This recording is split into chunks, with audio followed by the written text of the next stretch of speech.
आज मैं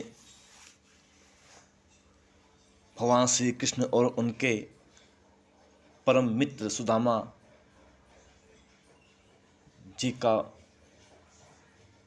वर्णन करने जा रहा हूँ, जो नरोत्तम दास ने बहुत सुंदर शब्दों में किया था। बहुत सुंदर काव्य है और सुनने में आनंद की अनुभूति आएगी। आप लोग इसे सुनिए, पूरा सुनिए, और अच्छा लगे तो राधे राधे जरूर कहिए। सुदामा जी भगवान श्री कृष्ण के पास मिलने गए हैं अपनी गरीबी हाल में, और वहाँ भगवान श्री कृष्ण स्नेह के साथ उनसे मिलते हैं, उन पे अपना सब कुछ न्यौछावर कर देते हैं। उन्हीं सब कहानियों का वर्णन नरोत्तम दास ने कुछ शब्दों में किया है, जो मैं प्रस्तुत कर रहा हूँ।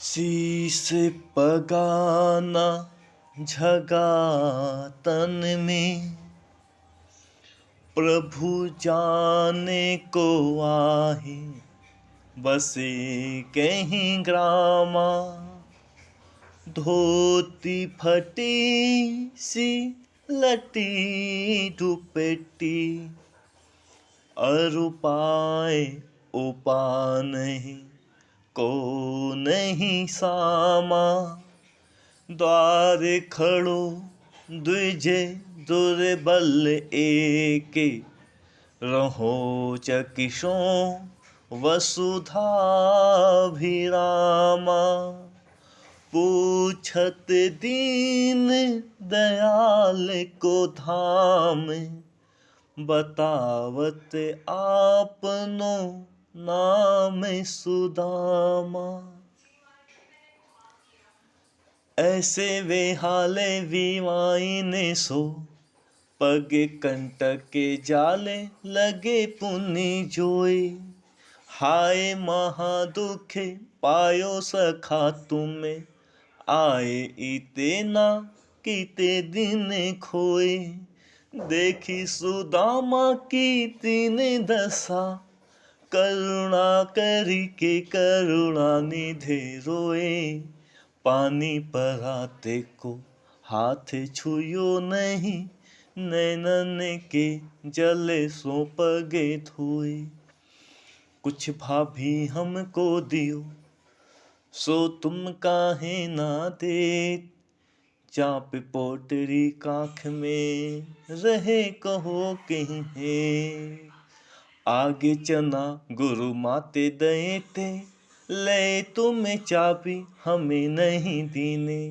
श्यामे को हो मुस्काई सुदामा सो, चोरी की बाने में जो जो प्रवीणे, पोटरी काख में चापे रहे तुम्हें, खोलत नाही सुधार से भीने, पाछिले बाने अजो ना तजो तुम्हें, तैसे ही भाभी के तंदुले कीन्हे, वह पुले कनी वह उठे मिलनी, वह आदर की बात, वह पठवन गोपाल की कछु न जानी जात, घर घर कर ओढ़त फिरे तनक दही के काज, कहा भयो जो अब भयो हर को राज समाज, हो आवत नाही हूँ तो वाहे पठयो ठेल,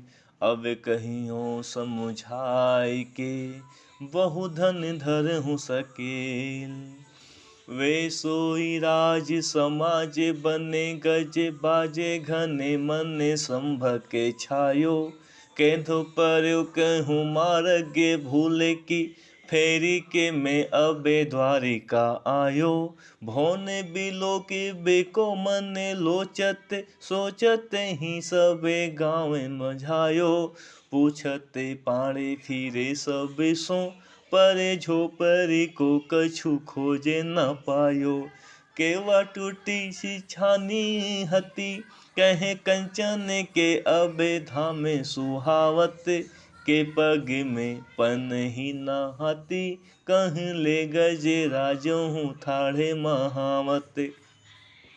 भूमि कठोर पे रात कटे, कहे कोमल सेज पे नींद न आवत, के जोरे तो नहीं को दो सवा प्रभु, के परितापे ते दाखे न भावत। भगवान श्री कृष्ण की महिमा अपरंपार है। इसको सारांश के रूप में मैं समझाना चाह रहा हूँ कि जब भगवान श्री कृष्ण के पास सुदामा जी गए थे तो उनका हालत बहुत गंभीर था। वो दरिद्र रूप में आ चुके थे। उनकी पत्नी ने उन्हें बहुत समझा करके उनके पास भेजा था। बहुत कहने सुनने पर वो वहाँ गए। वहाँ द्वारका में द्वारपालों ने जब उन्हें रोका तो उन्होंने बहुत कुछ सोच समझ करके कहा कि मेरा नाम सुदामा है और जाओ मेरे मित्र से कह दो कि उनसे सुदामा मिलने आया है। सुदामा का नाम सुनते ही भगवान कृष्ण दौड़ते चले आए और उन्होंने कहा कि हे मित्र, अब तक तुम कहाँ थे? इतना दिन ऐसे हाल में तुम क्यों रहे? तुम अब तक क्यों नहीं मेरे से मिलने के लिए आए? अपने मित्र को देख करके भगवान सुदामा भाव विभोर हो गए। उन्होंने अपने सिंहासन पर उनको बैठाया और उन्हें अपने आंसुओं के जल से उनके पाँव को पखारा। जो सुदामा अपने जीवन भर में कोदो का चावल खाते हुए जिंदगी गुजार दिए, भगवान श्री कृष्ण ने 3 मुट्ठी चावल खाकर उन्हें तीनों लोक देना चाह रहे थे, मगर उनकी पत्नी रुक्मिणी जी ने तीसरी मुट्ठी को रोक लिया और कहा कि हे प्रभु, आप तो 2 लोक 2 मुट्ठी चावल खाकर दे चुके हैं, अब अपने आप कहाँ रहेंगे? सुदामा जब अपने घर की तरफ लौट करके आते हैं तो जहाँ झोपड़ी दिखाई देती है वहाँ महल हो चुका होता है। सारे जगह पर गजराज और रथ, बड़े बड़े ऊंचे ऊंचे महल दिखाई पड़ते हैं। सुदामा चकित हो जाते हैं। उन्हें विश्वास नहीं होता है कि श्री कृष्ण ऐसा भी कर सकते हैं।